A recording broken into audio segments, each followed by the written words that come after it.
Welcome, so- welcome to another episode of Becoming a Techno Wizard.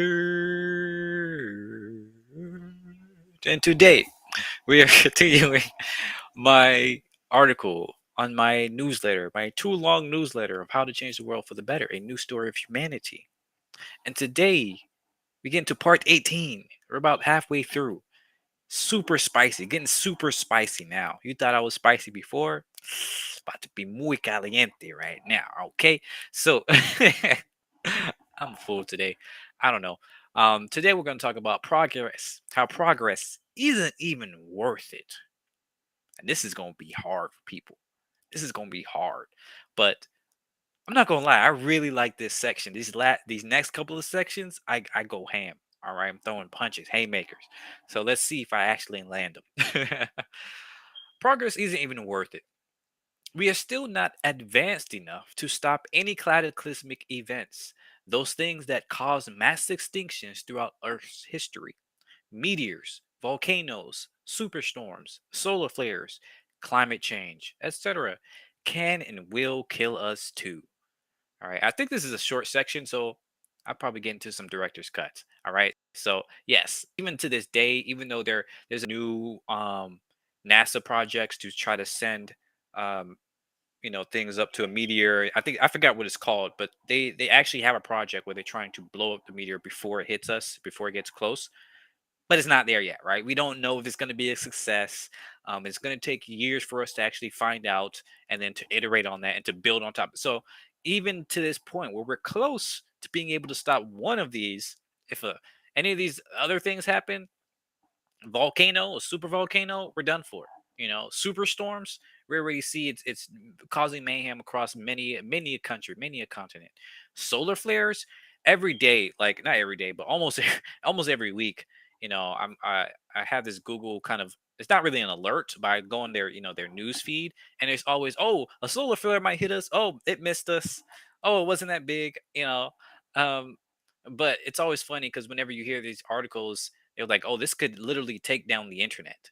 Just imagine that for a second, where the sun gets a little bit too hot and then the entire internet goes out for like months or maybe even permanently. Nobody knows. Like, even to this day, a lot of our internet stuff is not really set up to survive something like a serious solar flare, which supposedly hits us every couple hundred years.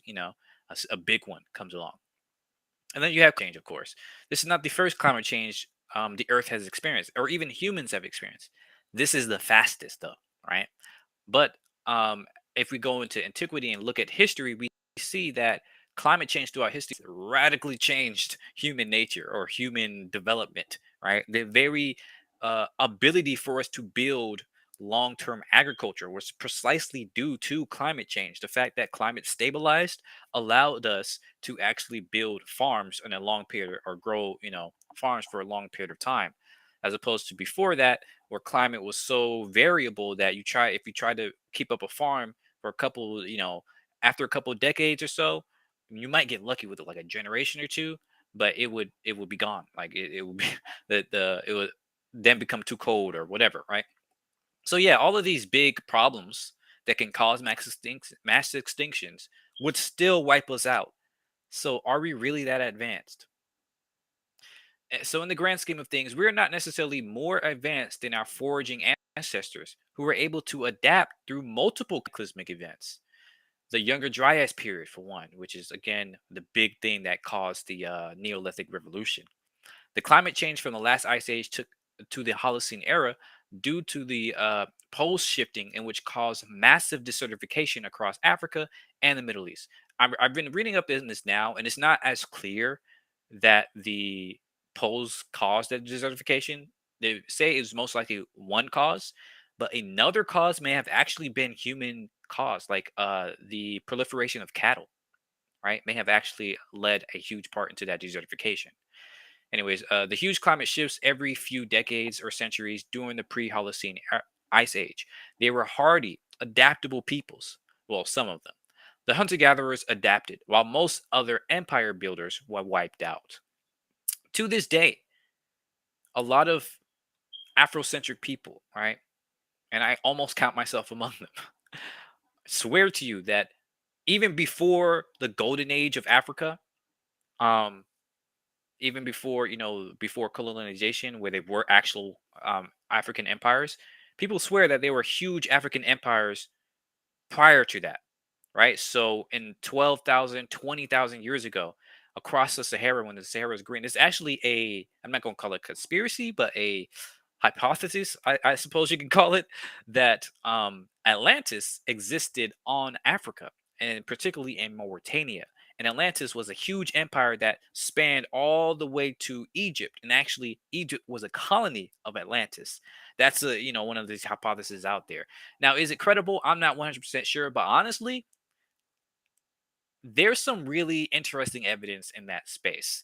I'm not going to go into it right now, but um, I only bring this up because there's almost no big evidence, no credible evidence to this day, right?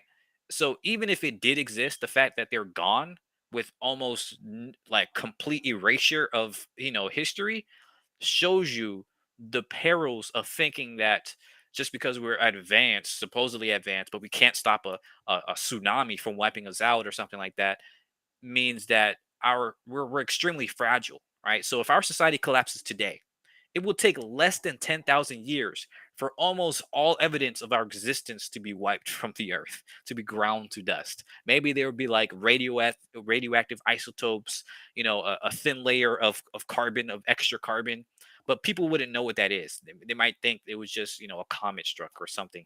Like nobody would imagine that we were this advanced, that we went to the moon and stuff like that. Like people like whatever, right?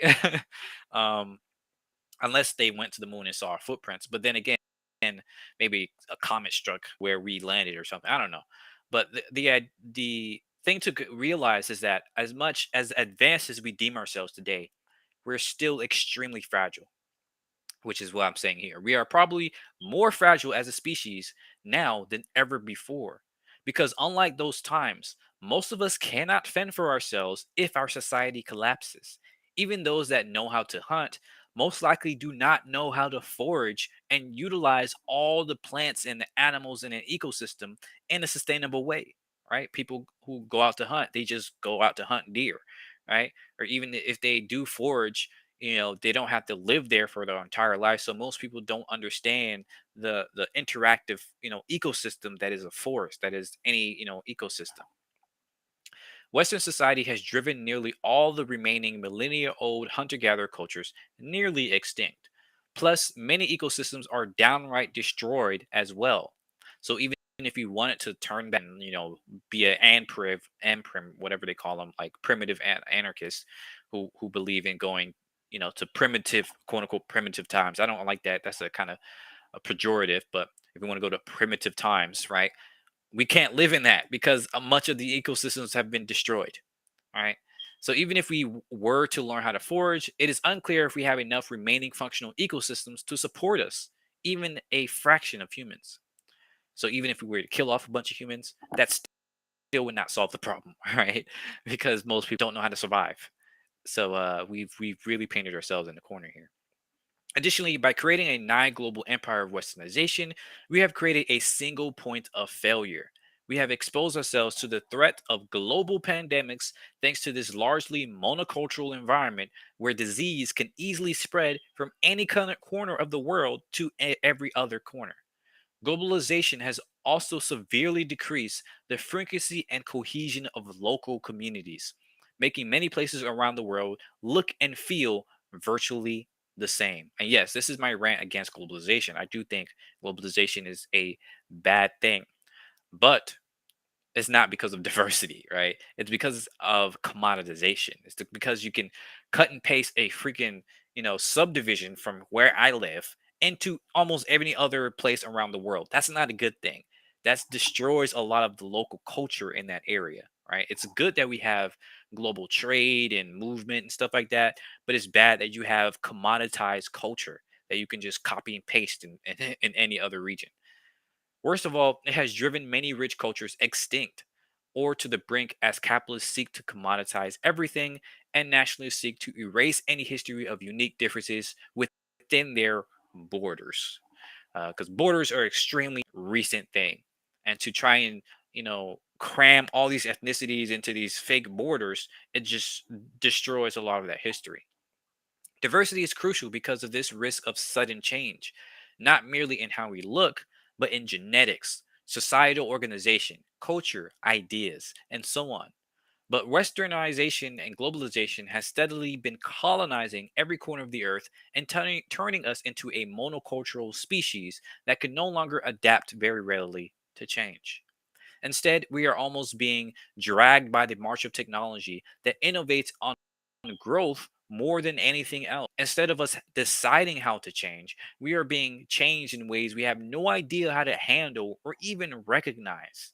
Our progress has come at the cost of our social cohesion, adaptiveness, trust, mental health, environmental health, and likely our future.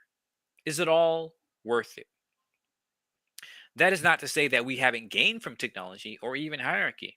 Things like the internet, life saving medicines and medical operations, mass transportation, air conditioning, construction techniques, and so much more are all amazing things to have.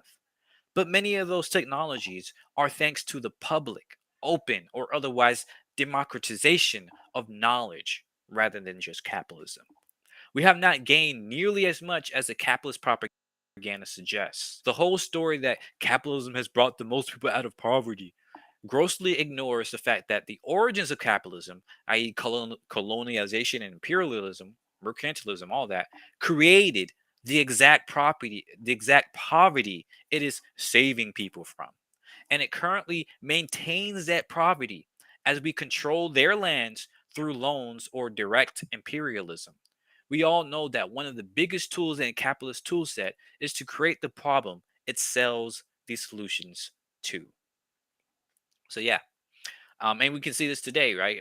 All across Africa, freaking the Mbuti people are being genocided against because people want to go in there and take and use them as slaves or take the mines or this, that, and the other. It's really disgusting how destructive capitalism is to this day.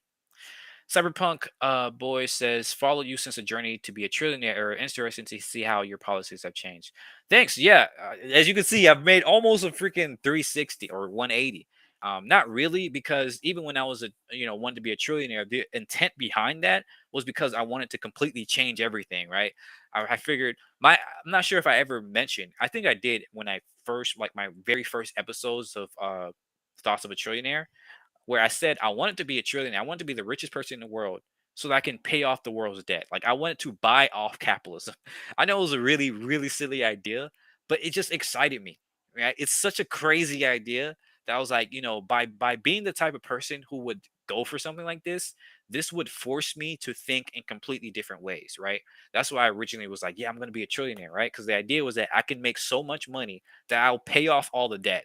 I pay off all the things that you would need money for, and so money itself would become useless. Money itself would become valueless. That was my idea behind being a trillionaire.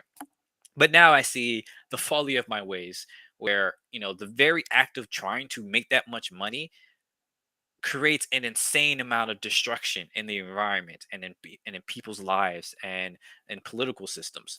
And no person should have that amount of power. It just doesn't work out, right?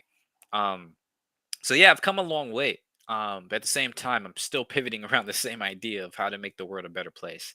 So it has been interesting, and thank you so much for being here all this time. Always super thankful for that and grateful for your patronage. So yeah, that's it for today. I'm super excited for the next rest of these sections. I really get into it. As always, you can ask questions or have some comments in below, and we can discuss things. If you want to read this whole thing yourself, of course the link is in the description. You can read through the whole 30,000 words or whatever, 20,000 words. But thanks as always, and have a great day. See ya. Bye bye.